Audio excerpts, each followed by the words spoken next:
अगर आप किसी भूतिया स्थान पे गए हों या उधर से गुजरे हों और आपको कुछ हुआ हो तो उससे बचा जा सकता है, उसको समझा जा सकता है। पर क्या हो जब आपको पता भी ना चले और कोई आत्मा आप पे हावी हो जाए, आपके साथ वो आपके घर तक आ जाए और आपको धीरे धीरे मौत के मुंह में धकेलने लगे।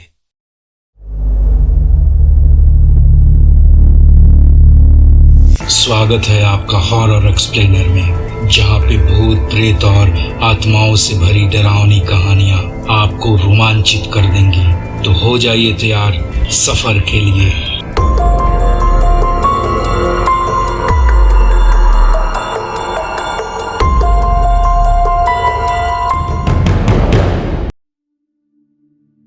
राजस्थान के बाड़मेर में एक गांव था बालीपुर। वहीं का रहने वाला था रवि, जिसकी अभी सरकारी स्कूल में टीचर की नौकरी लगी थी। लेकिन जहां पे उसकी पोस्टिंग हुई थी वो जगह उसके गांव से करीब 40-45 किलोमीटर दूर बाकनपुर में था। आज जब पहली बार रवि ज्वाइन करने के लिए वहां जा रहा था, तब उसके पिता मुनीलाल रवि से कहने लगे, बेटा तुम वहाँ बाकनपुर जा रहे हो, तुम नए होगे वहाँ के लिए, कहाँ रहोगे, नई जगह है, लेकिन तुमको चिंता करने की जरूरत नहीं है। मेरे एक बहुत पुराने और अच्छे मित्र रहते हैं रमेश जी, मैंने उनको फोन कर दिया है, वो तुम्हारी मदद वहाँ कर देंगे। मुनीलाल ने रमेश का फोन नंबर और एड्रेस देते हुए रवि को बोला। रवि जब बाकनपुर पहुंचा तो रेलवे स्टेशन पे रमेश जी रवि को रिसीव करने आए और उसके बाद वे लोग उनके घर गए। 3 मंजिले मकान में रहता था रमेश जी का पूरा परिवार। वहां पहुंचने के बाद रवि ने आराम किया। लंच के बाद रमेश जी ने रवि को बोला, चलो मैं तुमको तुम्हारा घर दिखा देता हूं और उसके बाद मुझे ऑफिस भी जाना होगा। रमेश जी अपने घर से करीब 100 मीटर की दूरी पर उन्होंने एक गेस्ट हाउस बनवाया था, पर वहां अभी कोई रहता नहीं था, बिल्कुल खाली था वो। रमेश ने रवि को बड़े प्यार से समझाते हुए बोला, बेटा यहाँ कोई नहीं रहता, आज से तुम यहीं रहना, इसे अपना ही घर समझना। और एक अच्छी बात ये है कि तुम्हारा स्कूल यहाँ से काफी नजदीक होगा। कोई दिक्कत हो तो बिना किसी झिझक के मुझे फोन कर लेना या घर पे आ जाना। रूम अच्छा था, कुल 3-4 कमरों का मकान था, बिल्कुल साफ सुथरा। रवि बोला, जी जरूर, मैं आपको बताऊंगा अगर कोई दिक्कत होगी। रवि बहुत ही गरीब परिवार से था, लेकिन उसके व्यवहार एवं संस्कार बिल्कुल उच्च कोटि के थे।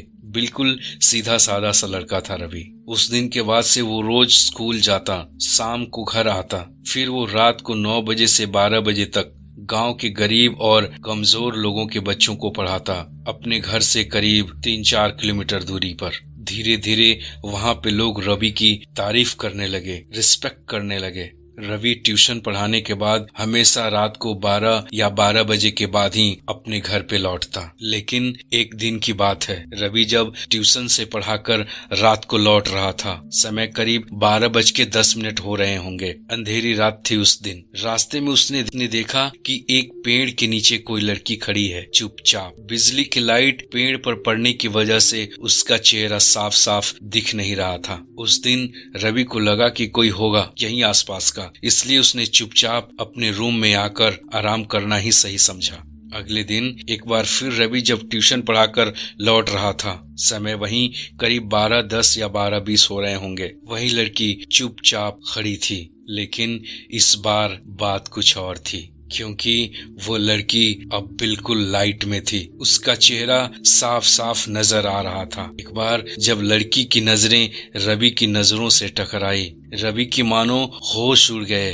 वो अपने आप में होश आ गया, मदहोश हो गया। इतनी खूबसूरत थी वो लड़की, ऐसा लग रहा था कि वो लड़की रवि को सम्मोहित कर रही हो। लेकिन अगले कुछ ही पलों में रवि अपने आप को संभालते हुए वहां से शर्माकर अपने रूम चला गया। सीधा साधा गांव का लड़का था शायद, इसलिए भी। लेकिन कमरे में जाकर लेटने के बाद रवि को नींद नहीं आ रही थी। रुक रुक कर वो खूबसूरत सा चेहरा बार बार उसकी आंखों के सामने नजर आ रही थी। कुछ देर तक वो उसके बारे में सोचता ही रहा। फिर उसके दिमाग में एक बात आई। उसने सोचा अगर वो लड़की कल दोबारा आई तो मैं उससे बात जरूर करूंगा। इन्हीं सारी चीजों को सोचते हुए और दिन भर के थकान के कारण रवि को कब नींद आई उसे भी पता नहीं चला। अगले दिन शाम को स्कूल से वापस आने के बाद रवि टाइम पे ट्यूशन गया। उस दिन ट्यूशन में थोड़ी ज्यादा समय लग गई, लेकिन रवि के दिमाग में वो लड़की अभी भी चल रही थी। रवि मन ही मन ये सोच रहा था, पता नहीं वो लड़की आज आएगी भी या नहीं। ट्यूशन से निकलने के बाद रवि घर के तरफ तेज कदमों से आगे बढ़ा। जैसे ही वो उस जगह पे आया, उस पेड़ के बिल्कुल निकट, आज भी वो खूबसूरत की वाला चुपचाप वहीं खड़ी होकर और हल्की हल्की मुस्कान दे रही थी। तब रवि ने पूछा, आप कौन हो और यहाँ आप क्या कर रही हो? मैं पिछले कुछ दिनों से आपको देख रहा हूँ। आप इसी टाइम अकेली यहीं पर चुपचाप खड़ी रहती हो। इस पर वो लड़की मुस्कुराते हुए बोली, मैं आपको देखने आती हूँ। आप मुझे बहुत पसंद हैं। इस बात पर रवि को हंसी आ गई। रवि को हंसते हुए देख वो लड़की बोली, अरे हंसिए मत, मैं सच में आपको देखने आती हूँ। दोनों उसके बाद कुछ देर यूं ही बातें करते रहे। अचानक वो लड़की बोली, यूं ही खड़े खड़े बातें करते रहोगे या हम कहीं बैठकर बात करें? मेरा पैर दुख रहा है। अब तो रवि के खुशी का ठिकाना न रहा और वो बोल पड़ा, बस यहाँ से कुछ ही दूरी पर मेरा कमरा है, चलो वहीं चलकर बातें करते हैं। उसके बाद वो लड़की और रवि उसके रूम पर आए और एक ही बेड पर बैठकर दोनों काफी देर तक यूं ही बातें करते रहे। लड़की काफी इमोशनल बातें कर रही थी रवि से और वो अपनी बातों से बार बार रवि को आकर्षित कर रही थी। लेकिन जैसे ही 3 बजने वाला था, ठीक पहले वो उठ खड़ी हुई और जाने लगी। रवि ने बोला, अभी जा रही हो तुम? तुम्हारे घर वाले तो तुमको अब डांटेंगे। इस पर वो बोलने लगी, मैं घर वालों से छुप के आई हूँ, तो मुझे उनके जगने से पहले घर जाना होगा। इतना बोलने के बाद वो दरवाजे से बाहर तेजी से निकली। रवि जो अभी भी बेड पे बैठा हुआ था, वो भी तेजी से उसके पीछे बाहर तक निकला। लेकिन रवि के बाहर निकलते ही वो उस लड़की को देख नहीं सका, क्योंकि उसके रूम से मेन गेट की दूरी अच्छी खासी थी। रवि थोड़ा सोचने लगा, लेकिन फिर उसने सोचा हो सकता है कोई नजदीकी का शॉर्टकट हो, इसलिए वो चली गई होगी। उस दिन के बाद से अगले करीब 20-25 दिनों तक ये सिलसिला यूं ही चलता रहा। वो लड़की अक्सर रवि को 12 बजे के बाद रास्ते में ही मिल जाती रात को, और दोनों एक साथ रूम पे आते और अच्छी खासी बातें करते। बातें करते करते दोनों एक दूसरे के काफी करीब आ गए थे। रवि जो एक गरीब किसान का बेटा था, उसने काफी मेहनत करके वो नौकरी ली थी। काफी गरीबी से उठकर आया था। उसने सोचा, अरे ये मैं क्या कर रहा हूँ, इससे मेरे स्कूल में पढ़ाने पर भी असर पड़ रहा है और आजकल तो ट्यूशन में भी मन नहीं लगता। वो अपने आप से एक बार फिर से वादा करता है, मैं अपने आप को संभालूंगा और पहले की तरह अपने स्कूल और ट्यूशन पे ध्यान दूंगा। ये सोचने के बाद रवि उस दिन ट्यूशन नहीं गया। खाना खाकर वो सो रहा था। जैसे ही घड़ी की सुइयां 12 बजे के पार हुई, रवि को उसके रूम में कुछ हलचल महसूस हुई। रवि की आंखें खुली तो वहीं खूबसूरत लड़की उसके नजरों के सामने थी, वो भी उसके रूम में। रवि के मानो तो होश उड़ गए और वो लड़की बंद कमरे में अंदर थी। रवि थोड़ा सा घबराते हुए बोला, तुम यहाँ? दरवाजा तो बंद था, तुम अंदर कैसे आई? उसने थोड़ी भारी आवाज में जवाब दिया, इससे तुमको क्या करना? मुझे जादू आता है, मैं बंद कमरों के आर पार आ जा सकती हूँ। रवि मन ही मन घबरा रहा था, फिर भी अपने आप को संभाला उसने और वो दोनों एक बार फिर से एक साथ बातें करते रहे। उनके बीच की नजदीकियां यूं ही बढ़ती रहीं।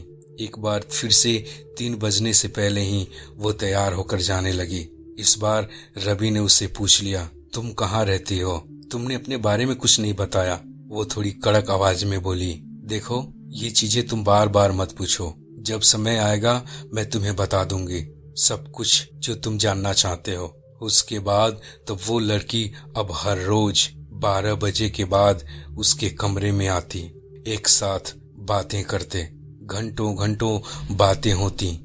1 महीना बीतते बीतते रवि काफी कमजोर हो चुका था। जो पहले काफी हट्टा कट्टा एक गबरू जवान जैसा इंसान था, अब वो एक दुबला पतला बूढ़े इंसान की तरह महसूस कर रहा था, दिख रहा था। लेकिन एक बात थी, रात को वो लड़की जब साथ होती वो काफी एनर्जी फील करता, लेकिन दिन में थकान कमजोरी बहुत महसूस होती उसे। अब तो आलम ये था कि उसे अब ठीक से चला भी नहीं जा रहा था। अब वो ना तो स्कूल टाइम से जा पाता और ना ही ट्यूशन।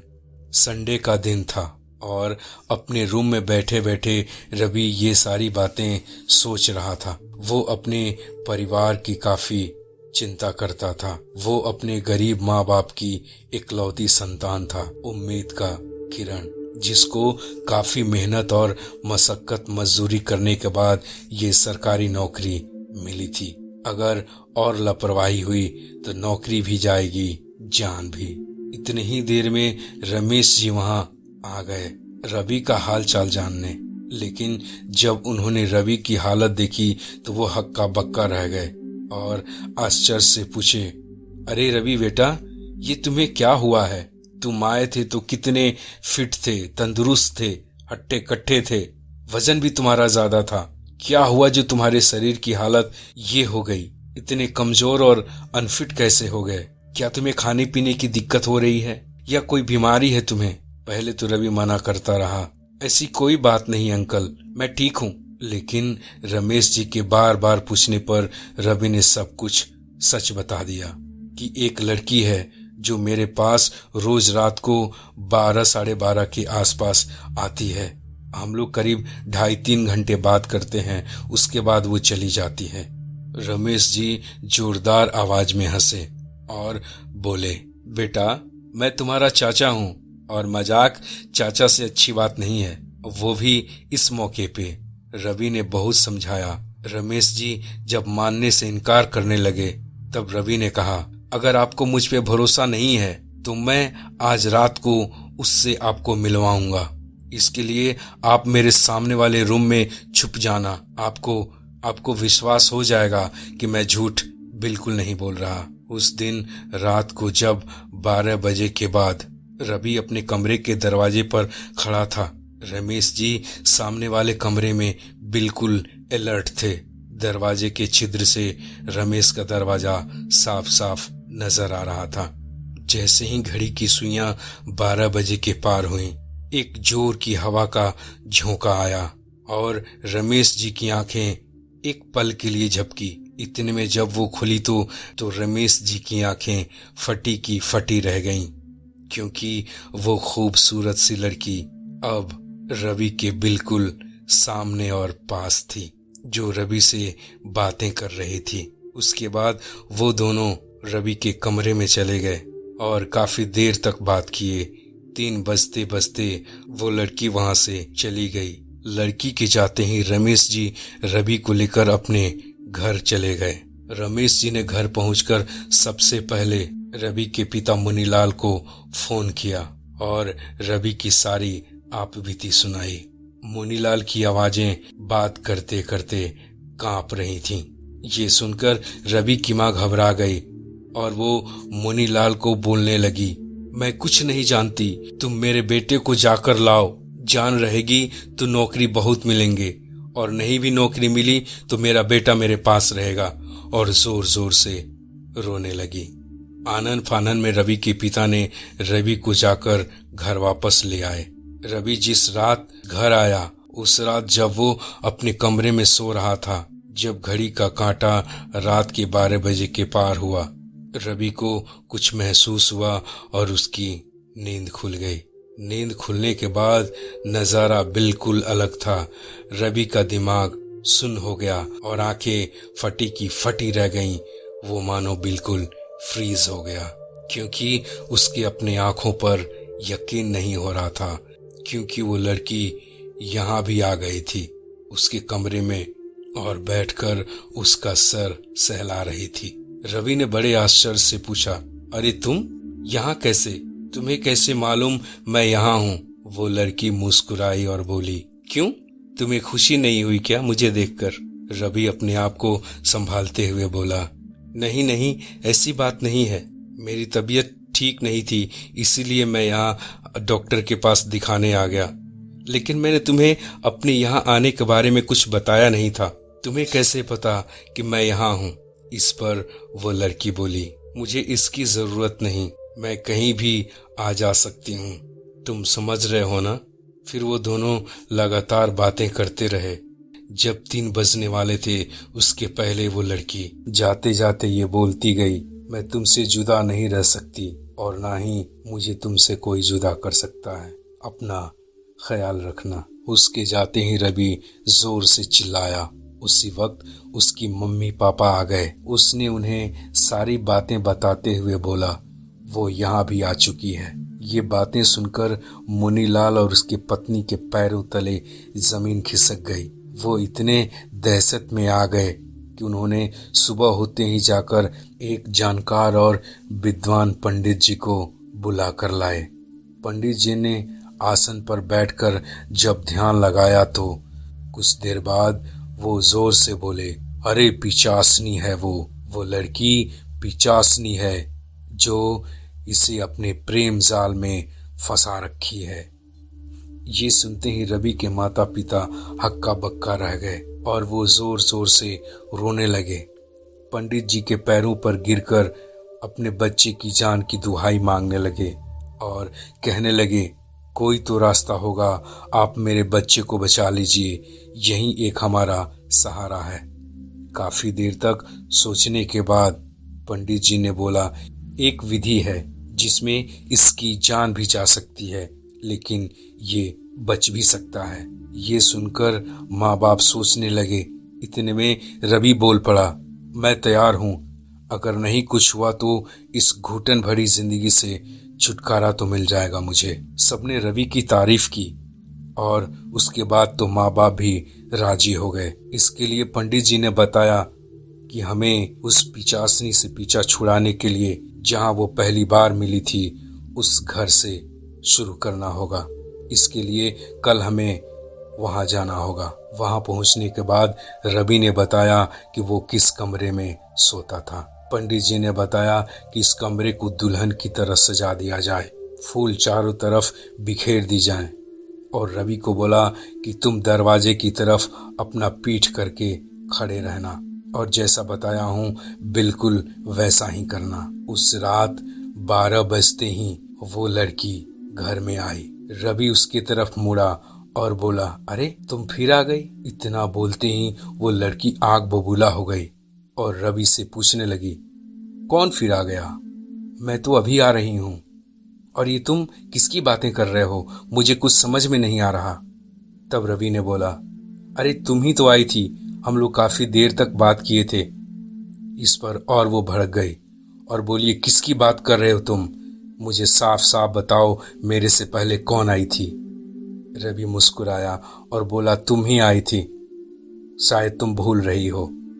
वो पिचासनी रवि से कहने लगी, मुझे पता है कौन आया था, चलो मेरे साथ, आज के बाद मेरे अलावा तुम्हें कोई छू भी नहीं सकता। रवि इतना सुनते ही समझ चुका था, वो मौत से खेल खेलने का वक्त अब आ चुका है।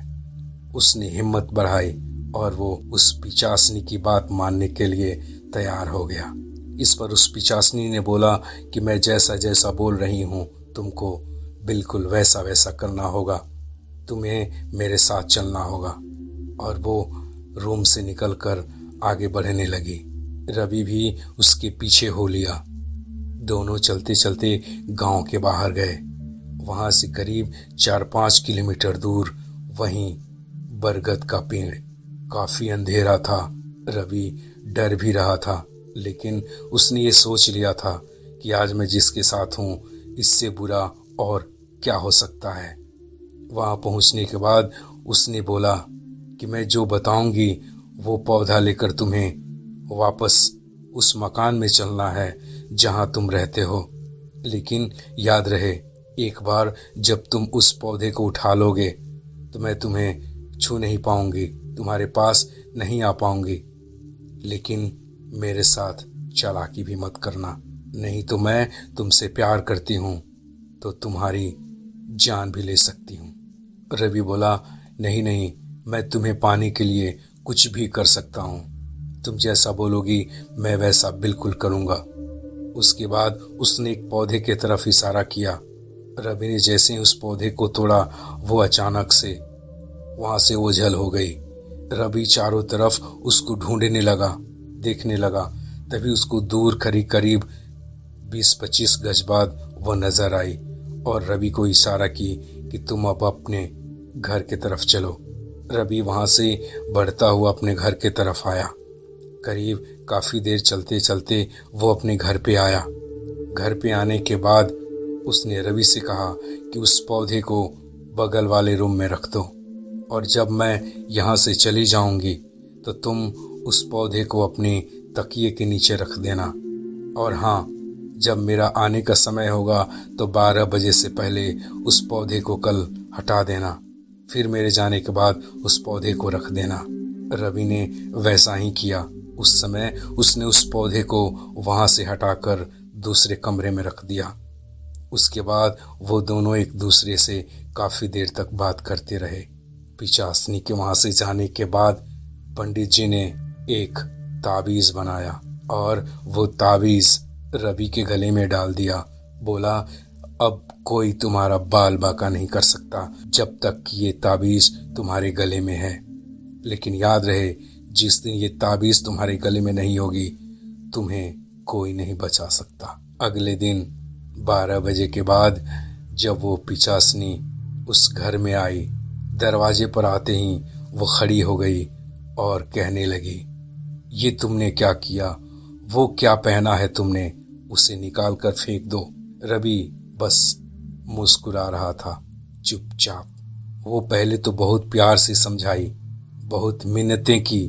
जब रवि ने नहीं माना तो उसने अब धमकी देना शुरू कर दिया कि अगर तुमने मैं जैसा बोल रही हूँ वैसा नहीं किया तो तुम्हारे ख़ानदान को ख़त्म कर दूंगी। और उसके बाद वो चली गई। दूसरे दिन फिर उसने वैसा ही किया। रवि इस बार भी चुपचाप मुस्कुरा रहा था। उसने फिर ज़ोर से आवाज़ देते हुए बोला। अब वो पिचासनी उससे मिन्नतें करने लगी, रिक्वेस्ट करने लगी, अपने प्यार की दुहाई देने लगी, इमोशनल और आकर्षित करने वाली बातें करने लगी और वो फिर चली गई। ऐसा ही 3-4 दिनों तक ये सिलसिला चलता रहा। वो रोज़ आती, अपनी सारी दुखड़ा बताती, अपने जाल में फंसाने की कोशिश करती, लेकिन रवि बस चुपचाप मुस्कान देता रहता। अंत में वो वहाँ से चली गई। तो दोस्तों, इस तरह रवि की जान बची। दोस्तों, अगर ये कहानी आपको ज़रा सी भी अच्छी लगी हो तो प्लीज़ इसे लाइक करें, शेयर करें और कमेंट करके हमें ज़रूर बताएं कि आपको कहानी कैसी लगी। तो मिलते हैं आपसे एक और कहानी के साथ। तब तक के लिए जय हिंद, वंदे मातरम।